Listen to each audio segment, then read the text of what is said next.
அப்பாவின் அன்பு எதையுமே எதிர்பார்க்காத அன்பு, கள்ளம் கபடமற்ற அன்பு. அந்த அன்பு எதையுமே பிறரிடம் எதிர்பார்க்காத அன்பு, அதுவும் பிள்ளைகளிடத்தில் அதிகம் எதிர்பார்க்காத அன்பு. ஆனால் அவர் கஷ்டத்தையும் காட்டாமல் வாழ்வதுதான் அவருடைய அன்பு. அவர் இல்லாத சமயத்தில்தான் நமக்கு அவருடைய அருமையே தெரிகிறது. அப்பா எப்பொழுதும் நமக்கானவர், நம்மோடு தான் இருப்பார் என்று கர்வத்தோடு வாழ்ந்த காலத்தில் நம் அப்பாவின் அருமை தெரியாமல் போனதை நினைத்து வருந்துகிறேன். இப்பொழுது என் தந்தை என்னிடம் இல்லை.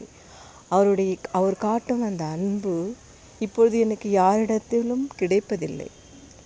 கணவராக இருந்தாலும் பிள்ளைகளாக இருந்தாலும் யாரிடமும் என் தந்தையின் அன்பு கிடைப்பதில்லை.